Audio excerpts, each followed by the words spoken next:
I don't know if anyone cares about Marianne Williamson, but she is just the crystal-loving, hippy-dippy, kooky celebrity candidate. But I will warn you all. Take a look at your screen. Who is the clear winner of the Democratic debates? Marianne Williamson. It doesn't mean she will actually win. It just means most people were curious about her. So let me explain. I said she had the second lowest amount of speaking time. She dominated search results. Don't underestimate the Crystal Queen and the power of love. Here we can see the most searched Democratic candidates during Detroit debate number 1. Steve Bullock in Montana, because he's the governor. But everywhere else, Marianne Williamson, who is the kooky crystal lady talking about social justice and all this other stuff. And, well, people were really interested. Now, here's the thing. There's a claim that conservatives are propping her up because they really want her to win because Trump will lose to her. But hold on. She's not a Trump, she's similar in some ways. She's not the same as Trump, but I really want to point out she knows how to play to emotion better than the rest of these candidates, and all that really matters, in my opinion, charisma.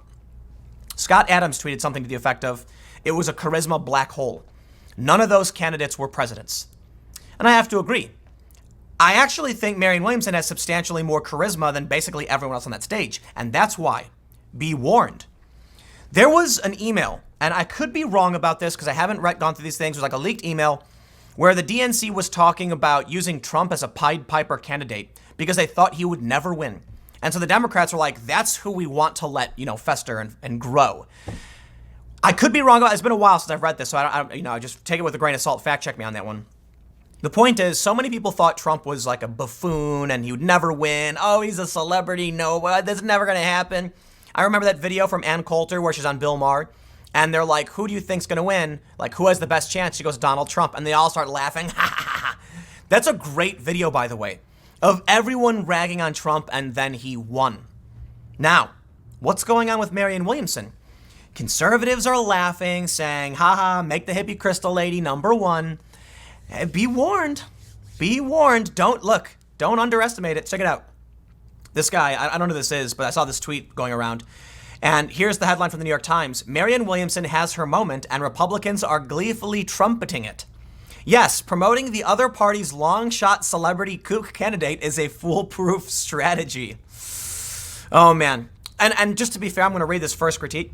Trump was a quirky candidate for sure, but Williamson is some weird hippie type that only appeals to other weird hippies, which could be significant in a Democrat primary. Otherwise, she could be the Christine O'Donnell of the left. And then someone said, post-debate poll finds only around 27% of voters support their open borders for healthcare. Okay, that's not the point. Anyway, I wanted to read through this and see what they had to say about Marianne Williamson, who is very, very strange, to say the least. And I gotta say, it would be, how can I say this? I would be very happy if she did take the Democratic nomination, because it would be one of the best debates I have ever seen in my life, Trump versus Marianne Williamson. Although from a realistic policy standpoint, I'd much prefer Tulsi Gabbard or Andrew Yang.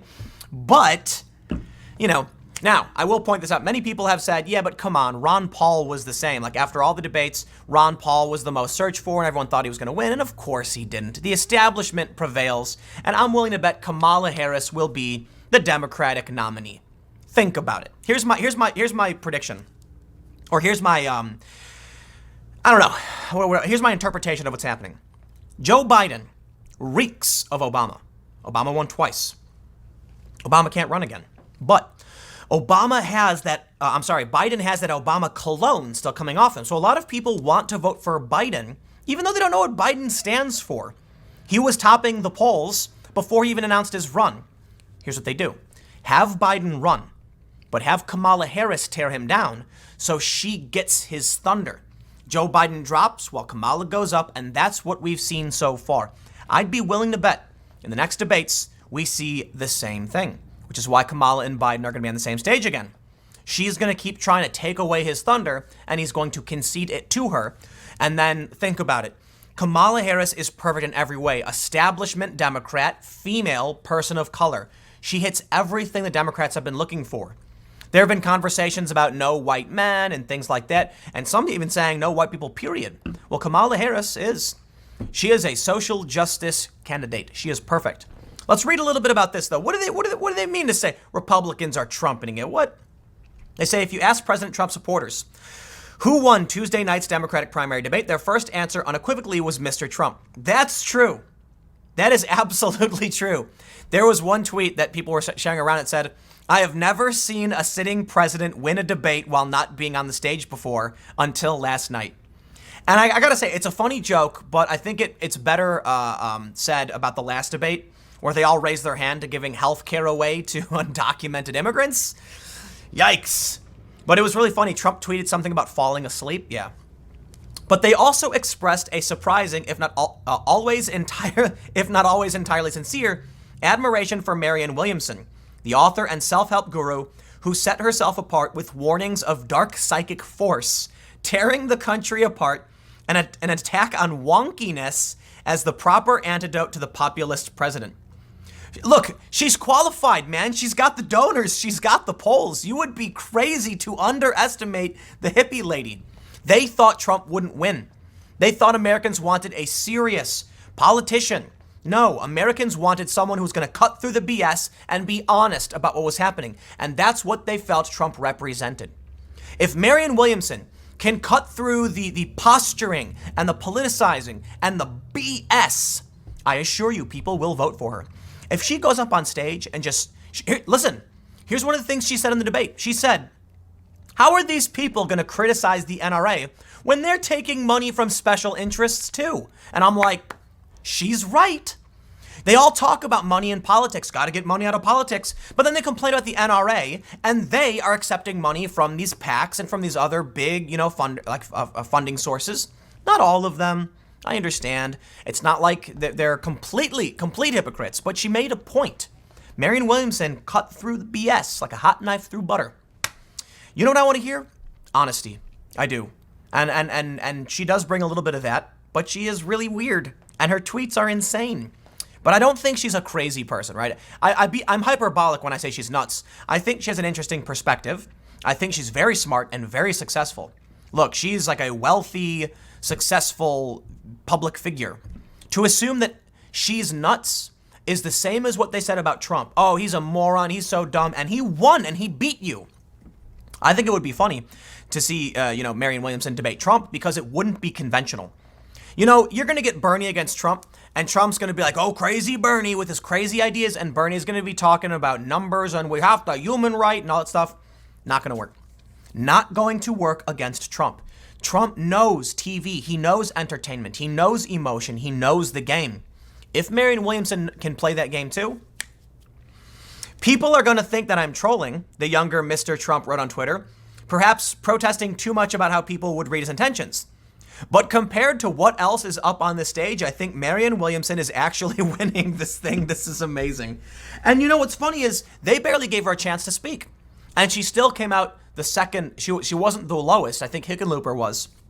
But apparently she had some really profound moment where she talked about the dark underbelly of the United States and racism. And I gotta say, she is a quirky, crazy social media individual. I don't mean crazy literally, I mean it figuratively. I think she's got weird ideas, but she is of sound mind. And you would be crazy. Listen, I'm going to give her the same benefit that I gave to Trump. Trump is a media mastermind. CNN said that. They said he was dangerous. I agree. He knows what he's doing. If Marianne Williamson even has an ounce of what Trump has, she will wipe the floor with the Democrats. She is already the top searched for candidate. Now, again, she might play well to the audience. She might be interesting, but you know the establishment is going to win, right? They say Senator Lindsey Graham of South Carolina, the former Trump antagonist who has become one of his most ardent defenders, said Tuesday night that the audience had spoken and that Miss Williamson had won the debate. 2 minutes later, Mr. Graham posted a caveat declaring it was another good night for President Trump. Breitbart, the hard-right website that has supported many of the president's policies, sent an editor to a Williamson watch party in Detroit, where the second round of debates is being held. Supporters feel she is having a strong night. And you know what's really interesting is that not only, do I have this pulled up? Okay, not only was Marianne Williamson the most searched for candidate, but check this out. How many Twitter followers did all of these candidates gain? 8,500. Marianne Williamson gained the most followers. That to me was crazy. The runner-up was Elizabeth Warren. Underestimate these quirky, crazy TV types at your own peril. Knowing how to play the media game is more important than anything else. So I'm going to end by saying this. I agree with Donald Trump Jr. on the issue that Marianne Williamson won this debate, but not on policy, on emotion, and on TV pizzazz, on understanding. I mean, let me just say something. You know, where was the charisma on that stage? There was only a little bit, and she had it. Beto O'Rourke is made of plastic. I swear somebody made that guy in a factory, and he's like got one setting, and he talks like in a weird robotic way. No, I believe we as a nation must. I'm like, oh, dude, you're coming off so fake. Just stop. Just stop. You don't have it. Beto is the product of the media trying to beat Ted Cruz, and that's it. So anyway, I'm not going to prattle on Marianne Williamson forever. I just think she's interesting, and you'd be unwise. It would be foolish to underestimate her. So stick around. One more segment coming up in a few minutes, and I will see you shortly.